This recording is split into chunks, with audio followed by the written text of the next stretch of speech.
This is your Senior Moment, brought to you by Senior Guide USA, with your host, Lee St. John. Hi, this is Lee St. John with your Senior Moment, and I am just so thrilled with our guest today. I'm always thrilled with our guests, but this one in particular, Laurie LeBay. Now, I don't know if you know the name, but chances are you have seen her or heard of her if you have anything to do with the area of Alzheimer's and dementia.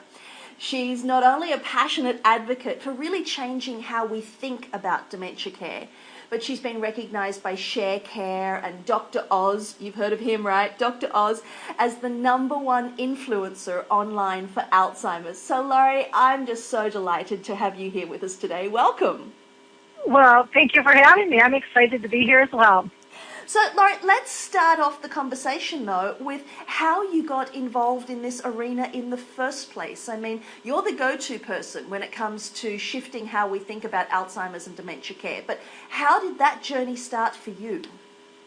Well, I didn't sign up for it, needless to say. I don't think anyone does. I got thrown into the loops of it like most. My mother was having signs of dementia and memory problems in her mid-50s. And she's now 85. She's been in a nursing home for 12. She's been in her end stages for the last 4, which means she, needs total care.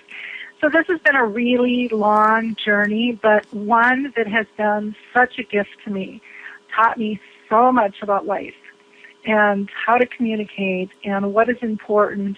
And it's truly been a blessing, the lessons I have learned through this journey. And they always, haven't been fun. I've had my times where I've curled up in a ball and cried and screamed like everyone else. But I've learned to come to ask myself, what's the lesson? Yeah. And when I ask myself, what's the lesson, the journey just became so much easier for me. Because it was really about there is something to learn from this, and you can grow from this. And it didn't seem all for naught. And by doing that, I was really able to connect with my mom on levels that I didn't know existed. Yeah. Now, a lot of people have heard of the term dementia or heard of the name Alzheimer's. But from your perspective, now you're not a medical doctor, so you're not going to give us medical information, but from your perspective, what is dementia and what are some of the signs? So what did you notice as some of the signs with your mother, for instance? Okay. Well, first of all, dementia isn't a disease, it's symptoms. So it's like when we have a cold, we have the sniffles and a cough, or when we have a flu, we have a stomach ache. So it's symptoms of the disease. So the symptoms that we saw for my mom, where all of a sudden she wasn't going out at night. She was starting to isolate herself. She wasn't as comfortable in crowds. And my mom was always a yapper. She was a salesperson and very, very social. She started only watching TV on one channel. And what we found was that she was watching TV on one channel because that was how she could tell time. We didn't know she couldn't read a clock. But, back then they didn't change the programming like they do today. Yes. And so she knew when this show was on, it was time to, prepare for lunch or supper, when it was bedtime. And so it was she would get really just upset if we changed the channel and we couldn't figure out why. And then one day it was like, oh my gosh, this is her security blanket. This is where she knows place and time. That's fascinating. And so there were things like she would answer the phone. She would grab it upside down and not realize she needed to turn the phone around so that she had the microphone by her mouth. Yes. And at first you think it's silly, but then when she doesn't turn it around, you know that there's a problem. There were issues in terms of not knowing how to use the dishwasher or the microwave, and those types of things all started coming into play. Goodness. So from your perspective, so how did you actually start to learn to care for your mother in those sorts of situations? I mean, that must have been not only so difficult, but it's like, wow, how do I cope with this? What do I do? Well, I think like most, it was trial and error, and at first you get irritated going, come on, get with the program, what's going on? And, you kind of go through that frustration mode, which I think is very common. And then you kind of go through an angry mode, and then you know, realize there's really a problem, and then you kind of get depressed, and, you know, the, oh, woe is me, and what are we going to do? And then I'm the type of personality I've always been since I've been little. I'm an open book. So whatever's going on in my life, you're going to know about it. And so I just started talking to people about it, and what I found was that people were really uncomfortable with this conversation. And they didn't want to talk about it. They didn't, you know, and my parents' friends were pulling away. Family was pulling away because of the fear of this disease, because nobody was comfortable having a conversation. And so I've just made it my mission to get the conversation started, to get people comfortable. Nobody should feel embarrassed because they have a disease. You know, that's just absolutely ridiculous. That should just not even occur. And it happens all the time. People are isolated and they're shunned, and you know, it's got to change. And so it really has been kind of a trial and error. And with dementia, I don't care if it's Alzheimer's and Lewy body or whatever, one of the things that's really difficult about the disease is that the symptoms ebb and flow, so they're not necessarily consistent. So I might be able to tell the time if you asked me the time right now, but 10 minutes from now, I could look at the same clock and not be able to tell you the time. Interesting. I was going to say another example might be writing or being able to do a certain task. And so it's really hard for a family to figure out what's going on, because it's like they get it one moment and then they don't the next. And it's important to get early diagnosis because there is a lot of support and help out there. And you mentioned specifically getting the whole conversation started with regard to Alzheimer's. And I think that's a perfect lead into your website that you've created, alzheimersspeaks.com, and that's with 2 S's in the middle. So tell me about the journey of actually getting that up and running and what you hope to achieve, what you are achieving with that particular website. Well, it's kind of funny because I had no intent of making a business out of this and changing careers. You know, I was a real estate agent for 25 years. I loved my work. And then people started saying, Lori, we need to hear your voice. We need to hear your stories. We need to hear your perception. It's very different. You're not upset. You're not angry. You come at this with a positive angle. And so they said, would you start speaking? You know, people started to ask me to speak, and they started asking me to write, and people said, you know, you need to write a book. So actually, before the website started, I actually started with a blog in 2009. And I started the blog just to test some of my storytelling skills. And all these things, you know, really happened, and shared them because we're my friends just going, oh, poor Laura, she needs something to do. Let's tell her she's good at this. Yeah. You know, I mean, you kind of wonder. You do. So, you honestly do. Yes. Yeah. And so I started out with that, and I found that people really were just very excited about the angle I was coming from because it gave them hope. And hope is not something that is associated with memory loss, you know, and dementia. It's usually isolation and depression and end of life. And, you know, if we frame it like that, that's what it's going to be. And so my goal is to frame it and to shift people's perspectives from crisis to comfort. Because, you know, I truly believe there's going to be a lot more people like my mom living with this disease for decades. Yes. And we need to learn how to live with it, not as it. Nobody wants to be a disease. We all need to be a person first. And that goes for both the person diagnosed and the person caring for those that have the disease. So the blog started first. And then from there, what I also found as a daughter was that I wanted to find out about services, products, and tools to help me with this disease. And there's no place to really go. The Alzheimer's Association and the foundations, they're all great organizations, but they didn't help me with my day-to-day life living with this disease.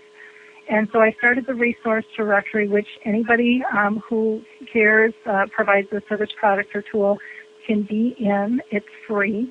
And I built it on a collaborative platform, which means that if you've read a book or run across a video that you think could help somebody with this disease, or someone who's caring for someone with dementia, you can go ahead and input that into the directory. Because my philosophy is, I, as Lori LeBay, or Alzheimer's Speaks, doesn't have all the answers, and I never will. No one person does. Exactly. So we need to share the knowledge, and there was no platform where I saw that knowledge was being shared, and I think that that's a critical entity. There are some on an academic basis, but I think, again, one of my philosophies where I think the system is broken is that we categorize, okay, we'll talk to the people with dementia here, we'll talk to their family caregivers here, we'll talk to the business professionals here, we'll talk to the advocates in this corner. And nobody's talking the same language. Yes. And we all impact one another. And so, to me, it's like we got to get everybody in the same room. We need to talk the public's language, not the medical language. That's important. But people need, we need to be able to talk everyday language. And how are they framing it? Because this is about them. It's not about the disease. It's about how people live with the disease. Yes. We had one of the facilities that receives the senior news update email us back and say, hey, this is what we're finding that's working with our patients. So we then shared that back with all of the other facilities again. I think that collaborative approach is the only way forward. Oh, for sure. Especially in these economic times, we cannot continue to build these proprietary silos trying to outdo the other guy. We have to start teaming up and saying, let's share resources because we can provide more services at a more cost-effective way if we do it together. And we're going to have a lot more brain power and a lot more creativity in doing it in that fashion.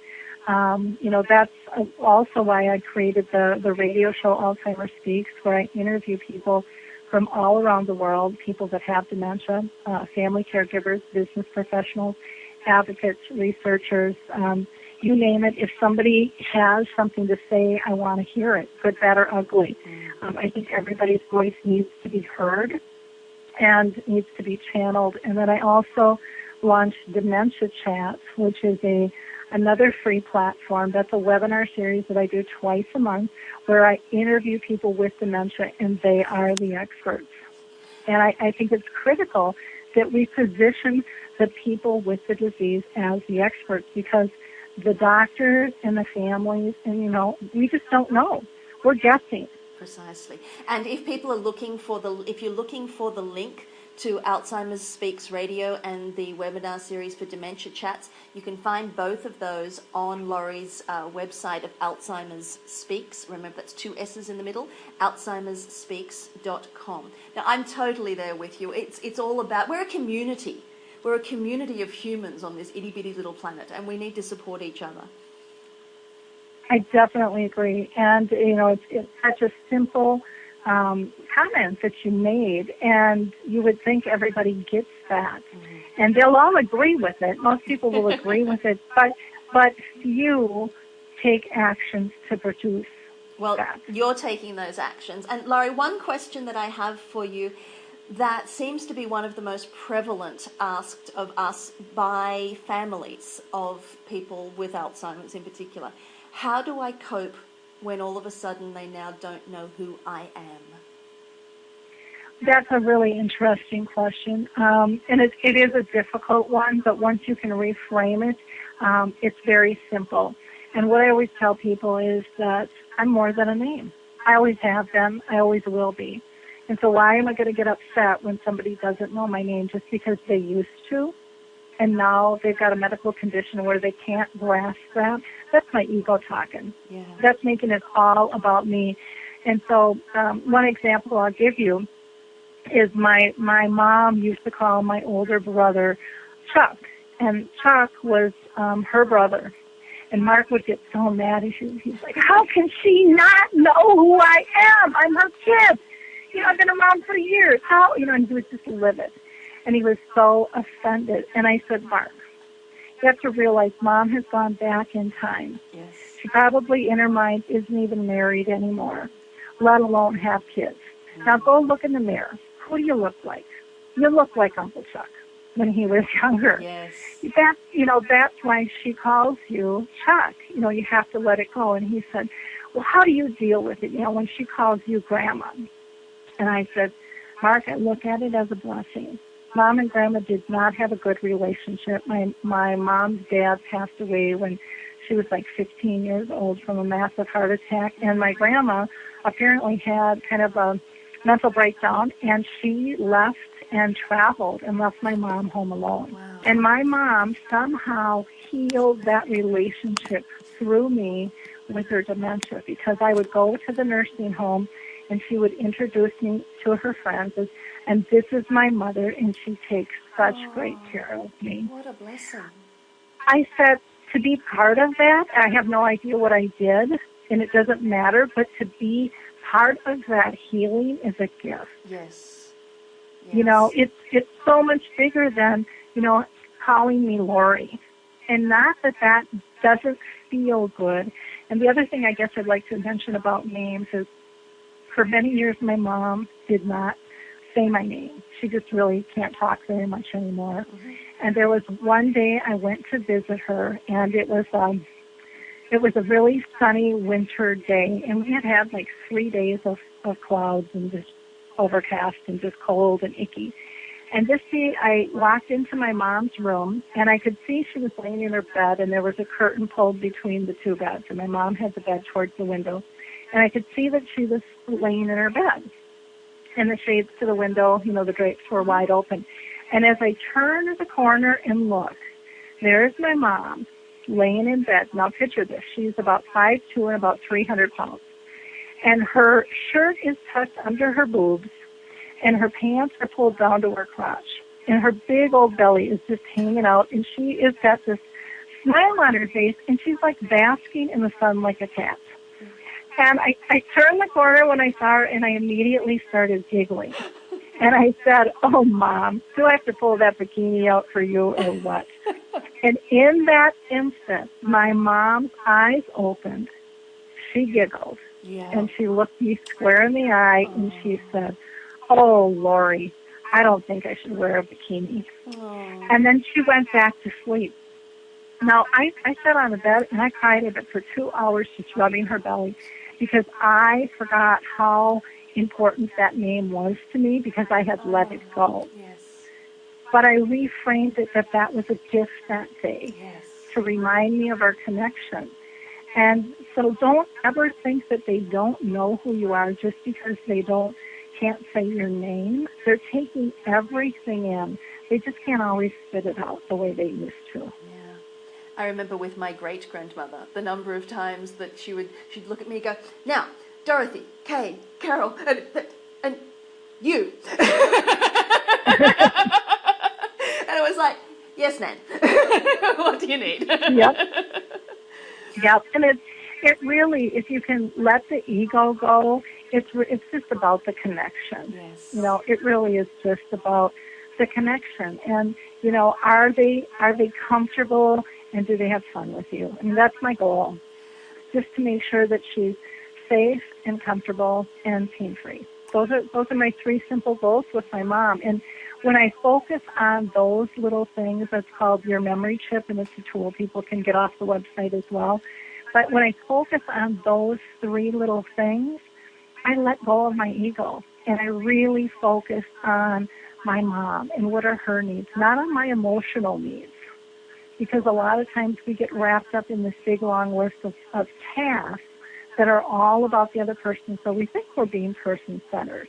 But when we step back and really analyze how we're feeling, there's a lot of resentment and, uncomfortableness and stuff with that list. So emotionally, it's all about us.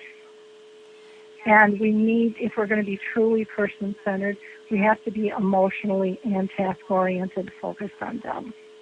Laurie, it's been an absolute pleasure to speak with you today with regard to Alzheimer's and dementia in general.